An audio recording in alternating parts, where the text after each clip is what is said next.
เกิดเหตุระทึกนะครับเมื่อเครื่องบินลำเลียงของกองทัพรัสเซียIl-76นะครับประสบเหตุตกหลังจากเพิ่งทะยานขึ้นจากสนามบินเนี่ยครับนี่ฮะคุณผู้ชมนี่เป็นเครื่องบินวินาทีที่มีการถ่ายคลิปเอาไว้ได้ก็พบว่าเนี่ยครับเครื่องยนต์ของเครื่องบินบางนั้นเนี่ยนะครับมันมีไฟลุกไหม้และท้ายที่สุดเนี่ยเครื่องบินลำนี้ก็ตกลงนะครับเป็นเหตุให้ผู้โดยสาร7คนลูกเรืออีก8คนรวมทั้งสิ้น15คนเนี่ยคุณผู้ชมเสียชีวิตทั้งหมดนะครับเหตุการณ์เกิดเมื่อวานนี้12มีนาคม2567นะครับตามรายงานของกระทรวงกลาโหมรัสเซียระบุว่าเครื่องบินลำเลียงลำนี้เนี่ยประสบเหตุตกที่ภูมิภาคอีวานโนโวเนื่องจากว่าเครื่องยนต์เครื่องหนึ่งของเครื่องบินนั้นเนี่ยเกิดไฟลุกไหม้และไม่มีผู้โดยสารหรือว่าลูกเรือรอดชีวิตแม้แต่คนเดียวนะครับจากเหตุการณ์ดังกล่าวขณะที่คลิปวิดีโอนั้นก็บันทึกภาพนาทีสุดช็อกเครื่องบินลำเลียงที่เกิดไฟไหม้บริเวณเครื่องยนต์เอาไว้ได้ด้วยนี่ฮะนี่คลิปที่มีการเผยแพร่กันออกมานะท้ายที่สุดเนี่ยก็เรียกว่าดับยกลำนะครับเสียชีวิตยกลำนะคะอีกหนึ่งกรณีที่เกิดขึ้นนะคะทางด้านของกองกำลังของรัสเซียเองเนี่ยมีการรายงานว่ายูเครนเนี่ยได้มีการยิงโดรนนะคะไปโจมตีคลังน้ำมัน2แห่งด้วยกันแห่งแรกเนี่ยคือในแคว้นดิจิตโนฟรากอฟในรัสเซียซึ่งห่างจากชายแดนยูเครนประมาณ775กิโลเมตรอีกแห่งหนึ่งนะคะที่โดนโจมตีแล้วก็เกิดเพลิงไหม้นะเป็นคลังน้ำมันในเมืองโอโรลซึ่งห่างจากชายแดนยูเครนเนี่ยราวๆ116กิโลเมตรด้วยกันคือ2แห่งนะคะที่ยูเครนใช้โดรนไปโจมตีนะคะเป็นโครงสร้างพื้นฐานด้านพลังงาน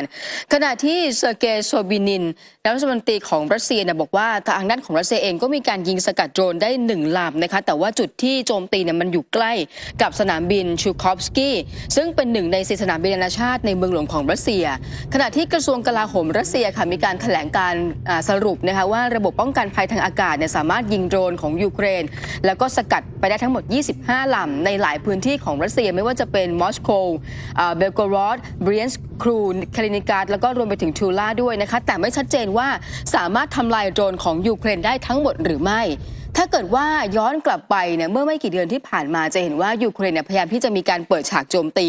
โรงกลั่นน้ำมันแล้วก็คลังเก็บน้ำมันเชื้อเพลิงของรัสเซียนะคะบ้างก็ประสบความสำเร็จบ้างก็สร้างความเสียหายแต่ว่าจากการโจมตีนี้น่าจะเป็นหลักฐานชัดเจนถึงความพยายามในการพัฒนาหรือว่าความก้าวหน้าในการผลิตโดรนในประเทศนะคะซึ่งปีที่ผ่านมาเนี่ยยูเครนได้มีการพัฒนาอาวุธที่มันสามารถโจมตีเป้าหมายไกลออกไป700กิโลเมตรซึ่งก็หมายถึงโดรนรวมไปถึงเป้าหมายในทะเลดำนะคะยังมีการใช้ซีโดรนหรือว่าโดรนผิวน้ำเนี่ยในการที่โจมตีเรือรบรัสเซียอยู่บ่อยครั้งด้วยค่ะครับในขณะที่จากกรณีเกิดเหตุนะครับเรือรบของรัสเซียนั้นเนี่ยถูกโจมตีบ่อยครั้งในพื้นที่ทะเลดำมีการรายงานข่าวนะครับว่าประธานาธิบดีวลาดิเมียร์ปูตินนั้นสั่งปลดผู้บัญชาการกองทัพเรือนะครับเนื่องจากว่าล้มเหลวในการป้องกันการโจมตีจากฝ่ายยูเครน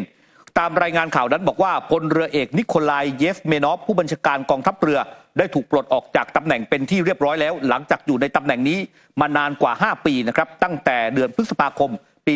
2019 โดยทางด้านพลเรือเอกอเล็กซานเดอร์มอยซีเยฟผู้บัญชาการกองเรือภาคเหนือได้รับการแต่งตั้งให้ทำหน้าที่รักษาการแทนและคาดว่าจะได้รับการแต่งตั้งเป็นผู้บัญชาการกองทัพเรือคนใหม่อย่างเป็นทางการในอนาคตอันใกล้อย่างไรก็ตามนั้นเนี่ยครับเรื่องนี้ยังไม่ได้รับการยืนยันจากกระทรวงกลาโหมของรัสเซียหรือว่าทำเนียบประธานาธิบดีของรัสเซียเช่นเดียวกับบล็อกเกอร์สายทหารของรัสเซียก็ยังไม่มีใครยืนยันการเปลี่ยนตัวผู้บัญชาการกองทัพเรือว่าจริงหรือไม่แต่สื่อมวลชนบางส่วนในรัสเซียนั้นเริ่มที่จะมีการรายงานข่าวเรื่องนี้นะครับส่วนสาเหตุที่คาดว่าทำให้พลเรือเอกเยฟมีนอฟถูกปลดเป็นเพราะสถานการณ์แนวรบด้านทะเลดำโดยเฉพาะคาบสมุทรไครเมียที่ยูเครนนั้นสามารถโจมตีและจมเรือของกองทัพรัสเซียได้หลายลำทั้งที่กองทัพเรือของยูเครนนั้นมีขนาดเล็กกว่ากองทัพเรือของรัสเซียยูเครนอ้างตลอด2ปีที่ผ่านมาของการสู้รบว่ากองทัพสามารถสร้างความเสียหายอย่างหนักจมเรือของกองทัพรัสเซียไปแล้วกว่า 30%ขณะที่สถาบันฮัดสันในสหรัฐอเมริกาซึ่งทำการวิเคราะห์สถานการณ์ด้านความมั่นคงมีการประเมินว่าหากการสู้รบยืดเยื้อไปถึงปีหน้ากองทัพรัสเซียอาจจะสูญเสียเรือถึง 50% ด้วยกันขณะเดียวกันนั้นคิริโลบูดานอฟหัวหน้าฝ่ายข่าวกรองกองทัพยูเครนประกาศว่าชุดปฏิบัติการพิเศษของยูเครนในทะเลดำนั้นก็เตรียมความพร้อมโจมตีเป้าหมายในคาบสมุทรไครเมียอีกครั้งในวันที่18มีนาคมที่จะถึงนี้ซึ่งจะเป็นวันครบรอบ10ปีของการที่ไครเมียนั้นถูกผนวกเป็นดินแดนของรัสเซียนั่นเองซึ่งทางด้านคิริโลบูดานอฟย้ำว่าจะไม่ปล่อยให้รัสเซียครอบครองทะเลดำหรือคาบสมุทรไครเมียซึ่งเป็นพื้นที่ของยูเครนอย่างเด็ดขาดครับ ขณะที่ก่อนหน้านี้นะคะสมเด็จพระสันตะปาปาฟรานซิสนะคะเคยตรัสว่าอยากที่จะให้ยูเครนยอมเปิดเจรจาหรือว่ายอมเปิดการเจรจากับทางการรัสเซียโดยใช้คำว่ายูเครนวันนี้จำเป็นต้องมีการยกธงขาวปรากฏว่าเรื่องนี้ค่ะกระทรวงการต่างประเทศยูเครนมีการเรียกทูตวาติกันเข้าพบเพื่อแสดงความผิดหวังอย่างรุนแรงนะคะแล้วก็บอกว่าการที่คำพูดของสมเด็จพระสันตะปาปาฟรานซิสนั้นเนี่ยเท่ากับว่าทำให้การใช้กำลังเนี่ยเป็นเรื่องถูกกฎหมายแล้วก็ทำให้หลักกฎหมายระหว่างประเทศนั้นถูกละเลยมากขึ้นไปอีกขณะที่ทางด้านของโฆษกรัฐบาลรัสเซียอย่างเดมิตรีเปสคอฟนะคะก็บอกว่าสิ่งที่สมเด็จพระสันตะปาปาฟรานซิสท่านทรงได้ตรัสเอาไว้ในการเปิดให้มีการเจรจากันเป็นสิ่งที่เข้าใจได้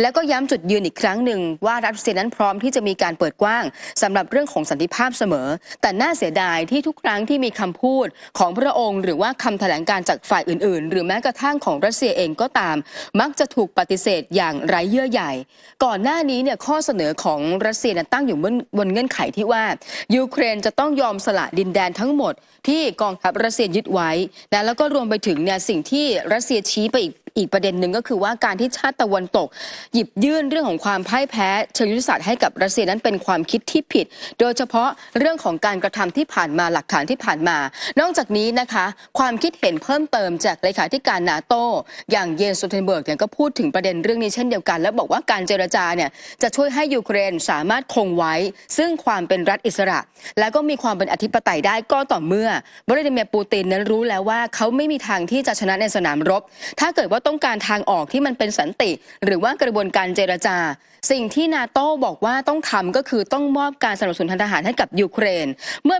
ผู้สื่อข่าวเนี่ยถามเลขาธิการนาโต้ซ้ำอีกว่านั่นหมายความว่าตอนนี้ยังไม่ถึงเวลาต้องพูดถึงเรื่องธงขาวใช่หรือไม่ตัวเขาบอกว่ามันไม่ใช่เวลาที่ชาวยูเครนจะยอมแพ้ขณะเดียวกันเมื่อไหร่ก็ตามที่มีการหยิบยื่นทางการความช่วยเหลือให้กับยูเครนนั่นน่าจะเป็นการเจรจาที่ถูกต้องที่สุดค่ะครับก็คือเท่ากับว่าเลขานาโต้นั้นยังไม่เห็นด้วยนะครับที่จะให้ยูเครนนั้นเนี่ยเข้าสู่โต๊ะเจรจาซึ่งเขาบอกนะครับว่าตอนนี้เนี่ยถ้าไปเจรจานั้นเนี่ยน่าจะชาวยูเครนนั้นเนี่ยน่าจะไม่เห็นด้วยและสิ่งที่เป็นอันตรายนั้นก็คือเท่ากับว่ามันจะเป็นอันตรายต่อชาติของยุโรปด้วยนะฮะก็คือเหมือนเลขานาโต้นั้นเนี่ยนะครับก็เป็นห่วงตัวเองนะฮะเป็นห่วงยุโรปว่าถ้ายูเครนเนี่ยเข้าสู่โต๊ะเจรจานั้นก็จะเป็นอันตรายต่อสหภาพยุโรปนะครับซึ่งที่ผ่านมานั้นนาโต้ปั่นมาโดยตลอดว่าเมื่อไหร่ยูเครนแพ้นั้นเนี่ยครับรัสเซียก็จะเป็นภัยคุกคามต่อสหภาพยุโรปเลยรัสเซียนั้นจะขยายสงครามเนี่ยเข้าไปยังพื้นที่ต่างๆของยุโรปแต่ปรากฏว่าเรื่องนี้ครับคุณผู้ชมครับมันกลับเป็นสิ่งที่ตรงกันข้ามกับสำนักงานข่าวกรองแห่งชาติของสหรัฐนะครับได้มีการเปิดเผยผลของการประเมินเกี่ยวกับภัยคุกคามในปีนี้แหละครับคุณผู้ชมครับปี 2567 ที่นำไปรายงานต่อรัฐสภาเมื่อวันจันทร์ที่ผ่านมาโดยการศึกษานี้เป็นการสะท้อนข้อมูลจาก CIA และหน่วยข่าวกรองอื่นๆอีก 17 หน่วยของสหรัฐอเมริกาที่คาดการณ์ว่ารัสเซียนั้นเนี่ยกำลังดำเนินการที่ไม่สมดุลในแบบที่ต่ำกว่าเกณฑ์ของความขัดแย้งทางทหารที่ได้มีการคำนวณกันไว้ก่อนหน้าและสรุปได้ว่ารัสเซียนั้นก็พยายามหลีกเลี่ยงความขัดแย้งทางทหารโดยตรงกับนาโต้และมีการปรับนโยบายเพื่อหลีกเลี่ยงสงครามโลกอีกด้วยนะครับตามรายงานนั้นได้ระบุว่ารัสเซียยังคงเป็นศัตรูที่มีความยืดหยุ่นและมีความสามารถในหลากหลายขอบเขตและความพยายามที่แสดงให้เห็นว่ากำลังปกป้องผลประโยชน์ของตนเองแต่ก็บ่อนทำลายสหรัฐและชาติตะวันตกอย่างไรก็ดีความขัดแย้งในยูเครนก็ได้สร้างความเสียหายอย่างใหญ่หลวงต่อรัสเซียและทำให้พันธมิตรเข้มแข็งขึ้นแต่การที่รัสเซียกับจีนอิหร่านและเกาหลีเหนือพยายามกระชับความสัมพันธ์กันเพื่อสนับสนุนการผลิตด้านกลาโหมและเศรษฐกิจถือเป็นความท้าทายที่สำคัญสำหรับชาติตะวันตกและพันธมิตรเช่นเดียวกันตามรายงานนั้นระบุนะครับว่าประธานาธิบดีวลาดิเมียร์ปูตินผู้นำรัสเซียน่าจะเชื่อว่ายุทธศาสตร์ตัวเองในยูเครนกำลังประสบความสำเร็จและความช่วยเหลือจากตะวันตกที่มีอยู่ต่อยูเครนนั้นเริ่มที่จะลดลงซึ่งส่วนหนึ่งเป็นเพราะสงครามอิสราเอลและฮามาสซึ่งหน่วยข่าวกรองสหรัฐได้ยอมรับว่ากองกำลังรัสเซียนั้นกำลังขยายสมรภูมิรบเข้าไปในอดีตสาธารณรัฐโซเวียตมาตั้งแต่ปลายปีที่แล้วและกำลังได้รับประโยชน์จากความไม่แน่นอนเกี่ยวกับอนาคตของความช่วยเหลือทางทหารของชาติตะวันตกเนื่องจากพันธมิตรเช่นสหรัฐหมดเงินทุนสนับสนุนยูเครนไปกว่า100,000 ล้านดอลลาร์สหรัฐขณะที่ทางด้านวิลเลียมเบิร์นผู้อำนวยการ CIA ครับก็ได้กล่าวกับสมาชิกข่าวกรองในคณะกรรมการวุฒิสภาสหรัฐว่าสหรัฐกำลังยืนอยู่ที่ทางแยกที่สำคัญยิ่งในแง่การให้ทุนสนับสนุนยูเครนทำสงครามกับรัสเซียต่อไปหรือไม่โดยหากมีความช่วยเหลือเพิ่มเติมยูเครนก็สามารถรักษาแนวหน้าของตนเองไว้ได้และอาจจะโจมตีลึกไปถึงไครเมียพร้อมมุ่งเป้าไปที่กองเรือทะเลดำของรัสเซียต่อไปซึ่งก็บอกว่าในช่วงต้นปีหน้าครับปี 2568 แต่ถ้าหากไม่มีความช่วยเหลือเพิ่มเติมในปีนี้เราก็จะได้เห็นสถานการณ์ใน แบบอาฟดิฟก้ากันมากขึ้น นั่นก็คือหมายความว่าจะมีการสูญเสียพื้นที่ให้กับรัสเซียมากยิ่งขึ้นนั่นเองนะครับนี่ก็เป็นสิ่งที่สหรัฐออกมาประเมินนะครับว่าไม่พบว่ารัสเซียนั้นเนี่ยต้องการที่จะเผชิญหน้ากับนาโต้โดยตรง หรือว่าต้องการขยายสงครามไปสู่สงครามขนาดใหญ่ที่เรียกกันว่าสงครามโลกแต่อย่างใดครับ มาร่วมสนับสนุนท็อปนิวส์นำเสนอความจริงได้แล้ววันนี้ เพียงกดปุ่ม Super Thanks แล้วเลือกจำนวนเงินตามที่ต้องการได้เลยครับ ขอบคุณครับ